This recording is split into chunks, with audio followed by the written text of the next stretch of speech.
মিয়ানমারের অভ্যন্তরীণ সংঘর্ষে ছোড়া গুলিতে টেকনাফে এক শিশু নিহত, আহত আরও একজন। বিক্ষুব্ধ জনতার সড়ক অবরোধ। প্রার্থিতা নিয়ে এসিতে দ্বিতীয় দিনের আপিল শুনানি। 35টির মধ্যে বৈধ 27, নামঞ্জুর 5টি। কার্যক্রম চলবে 18 জানুয়ারি পর্যন্ত। বাসাবাড়ি থেকে সিএনজি স্টেশন সবখানে গ্যাস সংকট চরমে। 2 সপ্তাহের বেশি সময় ধরে অচলাবস্থা, দুর্ভোগে রাজধানীবাসী। এবং বিক্ষোভ দমনে কঠোর অবস্থানে ইরান সরকার। আন্দোলনকারীদের বিরুদ্ধে মৃত্যুদণ্ডের হুঁশিয়ারি, তেহরানকে ট্রাম্পের সতর্কবার্তা।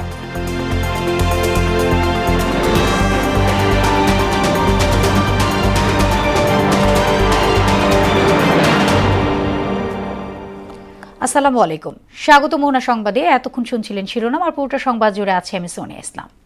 এবারে বিস্তারিত। বাংলাদেশের অভ্যন্তরে গুলি চালিয়েছে মিয়ানমারের সশস্ত্র গোষ্ঠী আরাকান আর্মি।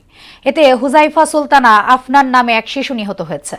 এছাড়া আরেক যুবক গুলিবিদ্ধ হয়েছেন, তিনি বর্তমানে চিকিৎসাধীন অবস্থায় হাসপাতালে আছেন। সকালে বাংলাদেশ মিয়ানমার সীমান্তের টেকনাফ উপজেলার হোয়াইকং তেচ্ছি ব্রিজ এলাকার এই ঘটনা ঘটে।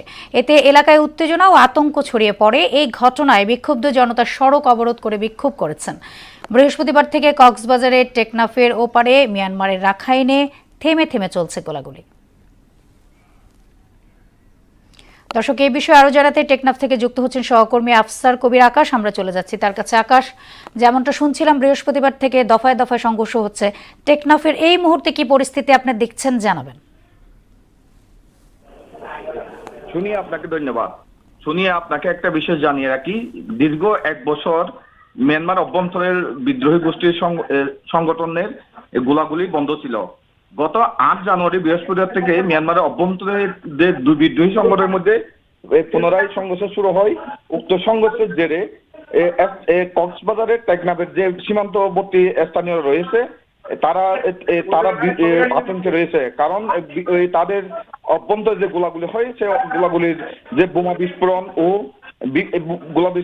বিস্ফোরণ এবং গোলাগুলির বিকট শব্দে বাংলাদেশের বিভিন্ন ঘরবাড়ি কেঁপে ওঠে। আমি একটা বিষয় জানিয়ে রাখি, গতকাল রাত 11টা থেকেই মিয়ানমার অভ্যন্তরে যে গোলাগুলি শুরু হয়, এটা সকাল 10টায় পর্যন্ত বিভিন্নভাবে চলে আসতেছে। এবং সকালে উক্ত গোলাগুলি চলাকালে মিয়ানমারের উপর থেকে একটা গুলি এসে বাংলাদেশি এক শিশুর শরীরে লাগে এবং তিনি ঘটনাস্থলে মারা যায়। নিহত যে শিশুটি মারা গেছে তিনি হচ্ছেন হোয়াইকং তেচ্ছি ব্রিজ এলাকার জসিম উদ্দিনের কন্যা। সে স্থানীয় একটি মাদ্রাসার 2য় শ্রেণীর ছাত্রী। নিহতের খবর ছড়িয়ে পড়লে সঙ্গে সঙ্গে স্থানীয় যে বিক্ষুব্ধ জনতা রয়েছেন তারা সড়ক অবরোধ করেন এবং ওইখানে বিজিবির গাড়ি ভাঙচুর করে। দীর্ঘ 3 ঘন্টা যান চলাচল বন্ধ ছিল ওই ঘটনাস্থলে। দীর্ঘ 3 ঘন্টা যান চলাচল বন্ধ থাকার পর যখন বিভিন্ন উভয় পাশে শত শত গাড়ি আটকে পড়ে, তখন উক্ত এলাকায় বিজিবির সেক্টর কমান্ডার এবং সেনাবাহিনী উচ্চতর কর্তৃপক্ষ এসে তাদের সাথে স্থানীয়দের সাথে দফা দফায় বসে এবং প্রায় 3 ঘন্টা পর যানবাহন চলাচল স্বাভাবিক করে দেয়। বর্তমানে উক্ত ঘটনাস্থলে সেনাবাহিনী, নৌবাহিনী ও পুলিশ মোতায়েন রয়েছে। শুনি আরেকটি বিষয় জানাতে চাই আপনাকে, টানা 3 দিন ধরে সীমান্তের উপরে চলমান এই গোলাগুলি ও বিস্ফোরণের আতঙ্ক বিরাজ করে স্থানীয়রা। এবং এর মধ্যে গত 3 দিন অসংখ্য গুলি বাংলাদেশের অভ্যন্তরে চলে এসেছে। শুনিয়া, এ ছিল টেকনাফের অবরোধের সর্বশেষ সংবাদ। আকাশ, আপনাকে ধন্যবাদ। ত্রয়োদশ জাতীয় নির্বাচনে রিটার্নিং কর্মকর্তাদের সিদ্ধান্তের বিরুদ্ধে দায়ের করা আপিল শুনানির দ্বিতীয় দিনের কার্যক্রম চলছে। ইতোমধ্যে 35 জন প্রার্থীর আপিল আবেদনের ওপর শুনানি হয়েছে। এর মধ্যে 27টি বৈধ, 3টি স্থগিত ও 5টি আবেদনের নামঞ্জুর হয়েছে। আজ 71 নম্বর থেকে 140 নম্বর আপিল পর্যন্ত শুনানি হবে। শুনানি কার্যক্রম চলছে 18 জানুয়ারি পর্যন্ত। 28 ডিসেম্বর থেকে সমস্ত সম্পদের বিবরণী হলফনামায় অ্যাডভোকেটের সাইন সহ নোটারি সহ জমা দিয়েছিল। তো আজকে কমিশন আলহামদুলিল্লাহ এটা অ্যাকসেপ্ট করেছে। হলফনামায় এবং ব্যক্তিগত তথ্যে কিছু ত্রুটি ছিল, এগুলি ফিল আপ করে দেওয়ার পর আল্লাহ রহমত আজকে আমি অ্যাকসেপ্ট পাইছি।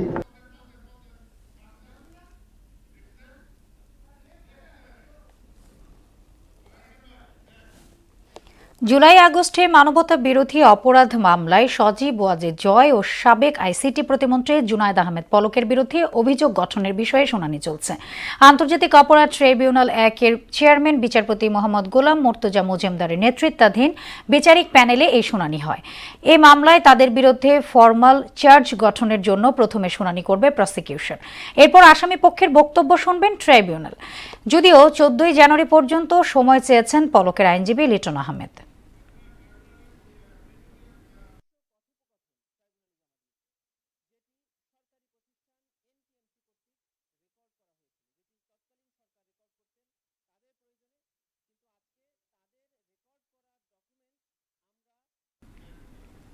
দর্শক, আন্তর্জাতিক অপরাধ ট্রাইব্যুনালে ব্রিফিং চলছে, আমরা চলে যাচ্ছি সেখানে। পলক তৎকালীন একজন প্রভাবশালী অ্যাডভাইজারের সাথে মোবাইল ফোনে কথোপকথন করছেন। কথোপকথনে বলছেন যে 8টি অ্যাপস অর্থাৎ অ্যাপ্লিকেশনস চিহ্নিত করা হয়েছে যেটি সামাজিক যোগাযোগ মাধ্যমে ব্যবহৃত করা হয় এবং 8টি বন্ধ করে দেওয়ার ডিসিশন হয়েছে। এবং এই ব্যাপারে ওনারা আইসিটি অ্যাডভাইজার অর্থাৎ এই মামলার অন্যতম আসামি সজীব আহমেদ ওয়াজেদ জয় সাহেবের সাথে কথা বলেছেন। আমি ছোট্ট একটি লাইন আপনাদের সামনে, যেটি ট্রাইব্যুনালে আমরা পড়ে শুনিয়েছি, পুরো কথোপকথনটাই তার একটি লাইন আমি আপনাদের সামনে জানাচ্ছি। এখানে অ্যাডভাইজারের উল্লেখ করে অর্থাৎ জনাব সজীব আহমেদ ওয়াজেদ জয়ের উল্লেখ করে উনি বলছেন, জয় সাহেব বলেছেন, এখন উনি বলেছেন তুমি রেডি থাকো তোমার পসিবল সব কিছু সক্ষমতা নিয়ে। যখন মা বলেন সিগন্যাল ইয়েস তখন ওপেন, যখন বলবে নো তখন ব্লক, এই বন্ধ।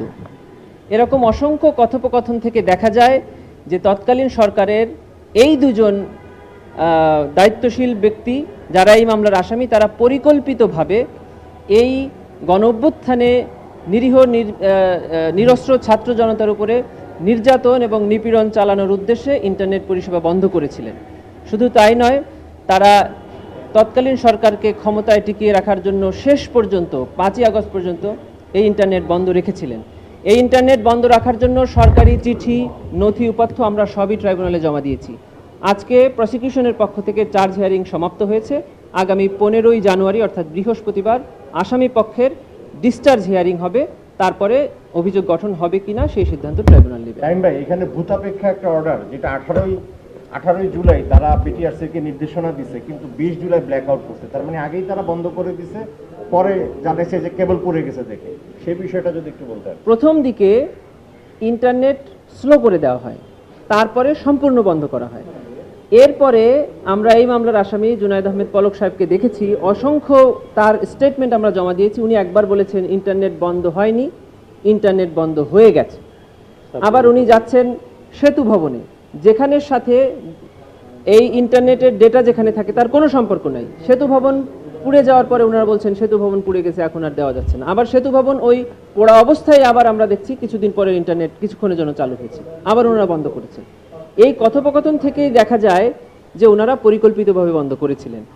তারপরেও আমরা তদন্তকালে এমন কিছু সরকারি নথিপত্র পেয়েছি যাতে পরিষ্কারভাবে দেখা যাচ্ছে যে তারা সরকার এই সময় সিদ্ধান্ত নিয়ে বাছাই করে যে কোন কোন অ্যাপস বন্ধ করলে তাদের মধ্যে যোগাযোগ বন্ধ থাকবে, মানুষ এগুলো জানতে পারবে না, সেগুলো পরিকল্পিতভাবে 8টি অ্যাপস তারা বন্ধ করেছিল। অতএব আমরা ট্রাইব্যুনালে আশা করছি যে এটি ট্রাইব্যুনালকে আমরা বোঝাতে সক্ষম হয়েছি যে এই আসামিদের সম্পৃক্ততায়, ষড়যন্ত্রে এবং পরিকল্পনায় ইন্টারনেট বন্ধ হয়েছে। আপনারা যে অভিযোগ এনেছেন সেই অভিযোগে সরাসরি হত্যাকাণ্ডের অভিযোগ এনেছেন এবং অ্যাটেম্প টু মার্ডারের অভিযোগ এনেছেন। ইন্টারনেট বন্ধ করা বা বন্ধ করার নির্দেশের কারণে কি সরাসরি হত্যার অভিযোগ আনা যায় এই আইন অনুযায়ী? আন্তর্জাতিক অপরাধ ট্রাইব্যুনাল আইনের 3-এর 2 ধারায় হত্যা যেমন একটি অপরাধ, হত্যায় অ্যাবেট করা, কমপ্লিসিট করা, failure to prevent the commission of an offence, এটি একই ধরনের অপরাধ এবং একই শাস্তি। আমরা অপরাধ এনেছি এটা যে হত্যা এবং হত্যার চেষ্টার, তারপরে আমরা লিখেছি যে অপরাধ সংগঠনে উস্কানি, সম্পৃক্ততা, সহায়তা এবং অপরাধ বন্ধে ব্যর্থতা এবং ব্যবস্থা না নেওয়া, এই প্রত্যেকটি অভিযোগই আমরা এনেছি। এখন ট্রাইব্যুনাল দেখবেন যে কোন কোন অভিযোগে আদৌ অভিযোগ গঠন করা হবে কিনা। আমরা মনে করি যে এই যে হত্যাকাণ্ড হয়েছে সেই হত্যাকাণ্ডকে ফ্যাসিলিটেট করেছে এই ইন্টারনেট বন্ধ করাটা। এজন্যই আমরা এই হত্যাকাণ্ডের সহায়তা, সম্পৃক্ততাকেও অপরাধ হিসাবে ট্রাইব্যুনালে অভিযোগ এনেছি। ট্যাক্সপেয়ার যে সেন্টারগুলো পুড়ে যাওয়ার কথা বলা হয়েছিল, এই পুরোটাই বানানো নাটক। এটা তো সাবেক প্রধানমন্ত্রী শেখ হাসিনার সাথে তৎকালীন মেয়র তাপসের কথোপকথন থেকে পরিষ্কার হচ্ছে। শেখ হাসিনা বলছেন, দর্শক, এতক্ষণ আন্তর্জাতিক ট্রাইব্যুনালের ব্রিফিং শুনছিলেন। এবার চলে যাচ্ছে পরের সংবাদে। 2 সপ্তাহের বেশি সময় ধরে তরলীকৃত পেট্রোলিয়াম গ্যাস এলপিজি সরবরাহ ঘাটতি রয়েছে বাজারে। দাম বেড়ে দ্বিগুণের কাছাকাছি পর্যন্ত হয়েছে। এরপরেও পাওয়া যাচ্ছে না এলপিজি সিলিন্ডার। 2 দফা দুর্ঘটনায় 1 সপ্তাহ ধরে ঢাকায় ব্যাহত হচ্ছে প্রাকৃতিক গ্যাসের সরবরাহ। রান্নার চুলা জ্বালাতে হিমশিম খাচ্ছে মানুষ। চাহিদার চেয়ে কম সরবরাহ পাওয়ায় এখন বাসা থেকে সিএনজি স্টেশন সবখানির সংকট। 4 জানুয়ারি আমিনবাজারে পাইপলাইন ছিদ্র হওয়ায় 1 সপ্তাহ ধরে কম চাপে গ্যাস পাচ্ছে ঢাকাবাসী।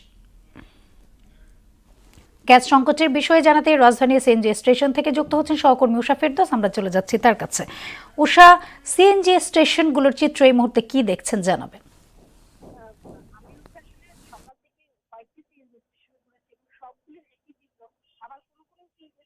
কয়েকটি সিএনজি স্টেশনে ঘুরেছি এবং সবগুলির একই চিত্র। আবার কোনো কোনো সিএনজি স্টেশন মানে হচ্ছে বন্ধ হয়ে গেছে এবং যে সিএনজি স্টেশনগুলোতে সিএনজি অথবা এলপিজি পাওয়া যাচ্ছে সেখানে হচ্ছে অনেক কম এবং আমাদেরকে কোনো কোনো ক্রেতা অভিযোগ করেছে যে দাম হচ্ছে এখন দ্বিগুণের মতো হয়ে গেছে এবং দ্বিগুণের কাছাকাছি হয়ে গেছে। এবং আমরা জ্বালানি বিশেষজ্ঞর সাথে সকালে যখন কথা বলেছি উনি বলেছে যে বর্তমান যে প্রেক্ষাপট, আসলে এই প্রেক্ষাপট থেকে জ্বালানি সংকট সহসাই সমাধান হবে না এবং এই সংকট সমাধানের জন্য সরকারকে হচ্ছে দীর্ঘমেয়াদী উদ্যোগ নিতে হবে। এবং জ্বালানি বিশেষজ্ঞ বলেছেন যে আমাদের বিগত যে সরকারগুলো তারা সবসময় হচ্ছে অনেক বেশি দামে আমদানি নির্ভর জ্বালানির উপর নির্ভর করেছে এবং এই আমদানি নির্ভর জ্বালানি দিয়ে কিন্তু একটি দেশের যে টেকসই উন্নয়ন সেটি সম্ভব না। তাই তিনি হচ্ছে আমাদের দেশের যে অভ্যন্তরীণ গ্যাস ক্ষেত্রগুলো সেগুলো হচ্ছে উত্তোলনের দিকে নজর দিয়েছেন। তো আমি আসলে এলপিজি নিয়ে এখানকার যিনি হচ্ছে সংশ্লিষ্ট আছে তার সাথে যুক্ত হচ্ছি। আপনি যদি এলপিজি সংকটগুলো আমাদের একটু জানান। এটা আপনার মানে অভ্যন্তরীণ ভাবে সংকট হয়েছে। আপনার এটা মোকাবেলা চলছে আর কি, বেশি দিন থাকবে না এই সংকটটা। আপনার দেখা যাক, দীর্ঘমেয়াদী হওয়ার কথা না আর কি। এটা আসলে সাময়িকের জন্য চলছে। এটা শীতের মধ্যে এরকম হয়, আপনার ইউরোপে চাহিদা বেশি থাকে, তখন আসলে করতে পারে না, আপনার এক্সপোর্ট করতে পারে না। তো এখন কি ধরনের সংকট দেখা দিয়েছে? এখন আপনার এই তো এলপিজির কম, আপনার সাপ্লাই কম, আপনার করতে পারছে না। আপনার আমরা অর্ডার করেছি যে পরিমাণের, তার অর্ধেকের কম আসছে আর কি। এই ওনারাও ভালো মতো বলতে পারছে না, আমাদের মার্কেটিংয়ের সাথে কথা বলতে হয়, ওনারাও ঠিক মতো বলতে পারছে না যে পোর্টের মধ্যেই আপনার গ্যাসটা নেই। আমি আসলে হচ্ছে আপনাকে জানানোর চেষ্টা করেছি যে বর্তমান জ্বালানির যে সংকট, আসলে এটি জ্বালানি বিশেষজ্ঞরা বলছে এটি সহসাই কোনো সমাধান হবে না। তবে বর্তমান সংকট সমাধানে সরকার আমদানির ওপর যেন জোর দেয় এই আহ্বান হচ্ছে সবাই জানিয়েছেন এবং রান্না থেকে সিএনজি স্টেশন সবখানেই হচ্ছে আসলে তীব্র সংকট দেখা দিয়েছে। তো এই ছিল আমার কাছে সিএনজি স্টেশন থেকে সর্বশেষ। সোনিয়া। উষা, আপনাকে ধন্যবাদ। পঞ্চগড়ে জেকে বসেছে হাড় কাঁপানো শীত। জেলার উপর দিয়ে বয়ে যাচ্ছে মাঝারি শৈত্যপ্রবাহ। আজ পঞ্চগড়ে তেঁতুলিয়া সর্বনিম্ন 7.7 ডিগ্রি সেলসিয়াস তাপমাত্রা রেকর্ড করা হয়েছে। এ সময় বাতাসের আর্দ্রতা ছিল 100%। শীতে সবচেয়ে বেশি দুর্ভোগে পড়েছেন দিনমজুর, যানবাহন চালক, শিশু ও বয়স্করা। সারা দেশে তীব্র শীতে বেড়েছে ঠান্ডাজনিত রোগীর প্রকোপ। নিউমোনিয়া, ডায়রিয়া ও শ্বাসকষ্ট সহ বিভিন্ন রোগীর চাপ সামলাতে হিমশিম খাচ্ছে হাসপাতাল কর্তৃপক্ষ। প্রতিনিধিদের পাঠানো তথ্যে জানাচ্ছেন মাহমুদ আক্তার। শীতের তীব্রতা বাড়ার সঙ্গে সঙ্গে কিশোরগঞ্জ জেলায় বেড়েছে ঠান্ডাজনিত রোগীর সংখ্যা। এ কারণে ভিড় বেড়েছে জেলার 250 শয্যার জেনারেল হাসপাতালে। বিশেষ করে শিশু ও নবজাতকদের মধ্যে আক্রান্তর হার বেশি দেখা যাচ্ছে। 5বার বমি আসছে আর এই কারণে দ্রুতগতিতে হাসপাতালে নিয়ে আসছে। ঠান্ডাটা নিকৃত সাইড একটু বেশি বাইরে গেছে গা, বাইরে যাও না গা, আমার শ্বাসকষ্টটা বাইরে গেছে গা। প্রয়োজনের তুলনায় জনবল কম থাকায় চিকিৎসা সেবা দিতে হিমশিম খাচ্ছেন চিকিৎসক ও নার্সরা। মূলত হাঁপানি, তারপর নিউমোনিয়া, এই রোগীগুলো বেশি ভর্তি হচ্ছে। চিকিৎসক স্বল্পতা রয়েছে, আমাদের স্থান স্বল্পতা রয়েছে, অক্সিজেন পর্যাপ্ত আছে, আমাদের অন্যান্য যে নেবুলাইজার মেশিন এগুলো স্বল্পতা আছে। শীতে নরসিংদী জেলার বিভিন্ন হাসপাতালে বয়স্ক ও শিশুদের মধ্যে দেখা দিয়েছে শ্বাসকষ্ট, সর্দি ও জ্বর সহ নানা রোগ। ঠান্ডা, জ্বর, কাশি ও শ্বাসকষ্ট নিয়ে হাসপাতালে ভর্তি হচ্ছেন রোগীরা। জ্বর ছিল, কাশি ছিল, তারপরে চোখ খুলে তাকাইতো না, আর মানে কিছুই খাইতো না। প্রতিদিনই হাসপাতালে বাড়ছে শিশু ও বয়স্ক রোগীর সংখ্যা। সবাইকে সচেতন হওয়ার পাশাপাশি পরামর্শ মেনে চলার তাগিদ দিয়েছেন চিকিৎসকরা। শিশুদের এবং বৃদ্ধদের দিকে বেশি খেয়াল রাখা উচিত। শীতে শিশুরা বেশি করে মানে আক্রান্ত হচ্ছে। শীত তীব্র পড়লে ডায়রিয়ার প্রাদুর্ভাব দেখা দেয়। এটা ভাইরাস ডায়রিয়া হতে পারে, এটাকে কোল্ড রেপ ডায়রিয়া বলে। এক্ষেত্রেও আমাদের সতর্ক থাকতে হবে। এদিকে তীব্র শীতে বিপর্যস্ত সিরাজগঞ্জের জনজীবন। হাসপাতালগুলোতে বাড়ছে ডায়রিয়া, নিউমোনিয়া সহ ঠান্ডাজনিত রোগীর সংখ্যা। বিশেষ করে বয়স্করা নিউমোনিয়া ও ডায়রিয়া ঝুঁকিতে পড়েছেন।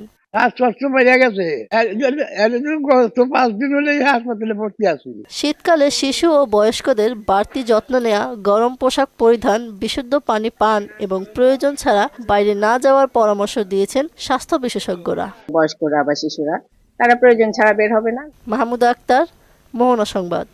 টানা 2 বছর লোকসানের কারণে পান চাষ থেকে মুখ ফিরে নিচ্ছেন নোয়াখালীর চাষিরা। উৎপাদনের তুলনায় খরচ বেশি এবং ন্যায্য মূল্য না পাওয়ায় হতাশ চাষিরা। সরকারি প্রণোদনার দাবি তাদের।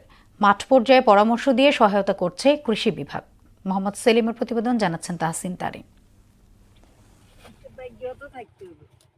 নোয়াখালীর কবিরহাট ও আশপাশের উপজেলায় পান চাষ থেকে মুখ ফিরিয়ে নিচ্ছেন চাষিরা। গত 2 বছর বন্যা ও জলাবদ্ধতার কারণে ঠিকমতো পান গাছ বৃদ্ধি পায়নি, নষ্ট হয়ে গেছে কয়েকটি বরজ। এছাড়া নানা রোগবালাই, পোকামাকড় তো আছেই। এতে প্রতি মাসেই লোকসান গুনতে হয় 20 থেকে 30 হাজার টাকা। এছাড়াও উৎপাদনের তুলনায় খরচ বেশি এবং ন্যায্য মূল্য না পাওয়ায় হতাশ কৃষকরা। সরকারের পক্ষ থেকে সহযোগিতা পেলে পান চাষে আবারও সফলতা আনা সম্ভব বলে মনে করেন তারা। আমরা আমাদের ব্যবসা নিয়ে ভালোভাবে আমরা চলতেছি। গত বছর যে বন্যা হয়েছিল, এই গত 2 বছর আগে যে বন্যা হয়েছিল, বন্যা আমাদেরকে সব ধ্বংস করে দিয়ে গেছে। সরকার থেকে কিছু যদি অনুদান আমরা যদি পাই, তাহলে আমরা এই ব্যবসাটাকে আরও সহজভাবে আমরা মানে ধরে রাখতে পারবো এবং আমাদের পরিবার পরিজন নিয়ে আমরা সুন্দর করে চলতে পারবো। সরকার থেকে কোনো সাহায্য সহযোগিতা পাই নাই, তবে আসছিল, অনেকে অনেক আশা দিছে, কিন্তু কোনো আশা ফলন হয়নি। বন্যা ও জলাবদ্ধতায় ক্ষতিগ্রস্ত হওয়ায় শঙ্কিত এসব বরজের কর্মরত শ্রমিকরাও। পান বর্ডার ক্ষয়ক্ষতি হয়েছে, যে প্রচুর ক্ষতি হয়েছে। তো মনে হয় আমার 300 বড় চলে গেছে। 2 বার লাগাইছি, লতা কিনে আনি, দুবার বন্যায় 2 বছর বন্যায় চলে গেছে। পান বিক্রি হচ্ছে না, তারপর পয়সা কম, আমরা লোকজন দিয়ে করাই আমাদের ব্যবসাটা করতে পারি না, বুঝছেন, লস। এ কারণে এতে বড় সোনা নষ্ট হয়ে গেছে। ক্ষতিগ্রস্ত কৃষকদের মাঠ পর্যায়ে বিভিন্ন পরামর্শ দিয়ে সহায়তা করছে কৃষি অধিদপ্তর। কৃষি অফিস থেকে ওনাদের জন্য কোনো সরকারি ওরকম কোনো প্রণোদনা বা সহযোগিতার কোনো ব্যবস্থা নেই। আমরা পরামর্শ দিয়ে থাকি, কিন্তু আমাদের ধান, তারপরে বাদাম, মসুর, মুগ, খেসারি, ফেলন, সরিষা, গম, এগুলোর উপর প্রণোদনা আসে। এগুলোর ক্ষেত্রে বীজ এবং সার সহায়তা আসে, কিন্তু পান এখন পর্যন্ত কখনো আসেনি। যদি আসে, সেই ক্ষেত্রে আমরা যারা কৃষক আছে তালিকা করে তাদের সহযোগিতা প্রদান করব। নোয়াখালী থেকে পান চাষ যেন হারিয়ে না যায়, সেই জন্য সরকারের নানা ধরনের সহযোগিতা কামনা করেন চাষিরা। তাহসিন তারিন, মোহনা সংবাদ। শেষ করব মোহনা সংবাদ, যাবার আগে শিরোনামগুলো আরও একবার।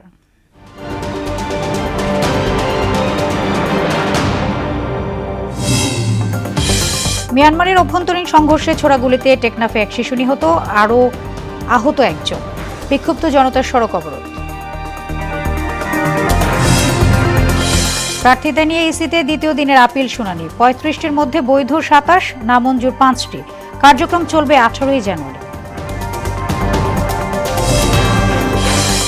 পাশাবাড়ি থেকে সিএনজি স্টেশন, সবখানে গ্যাস সংকট চরমে। 2 সপ্তাহের বেশি সময় ধরে অচলাবস্থা, দুর্ভোগে রাজধানীবাসী। এবং বিক্ষোভ দমনে কঠোর অবস্থানে ইরান সরকার। আন্দোলনকারীদের বিরুদ্ধে মৃত্যুদণ্ডের হুঁশিয়ারি, তেহরানকে ট্রাম্পের সতর্কবার্তা। এই ছিল মোহনা সংবাদে। পরবর্তী সংবাদ বিকেল 5:30টায়। এর আগে বিকেল 3টায় দেখবেন সংবাদ এক নজর। মোহনার সবশেষ খবর জানতে ভিজিট করুন www.mona.tv। সংবাদ দেখতে পারেন ফেসবুক, ইউটিউবে। এতক্ষণ সঙ্গে থাকার জন্য ধন্যবাদ সবাইকে।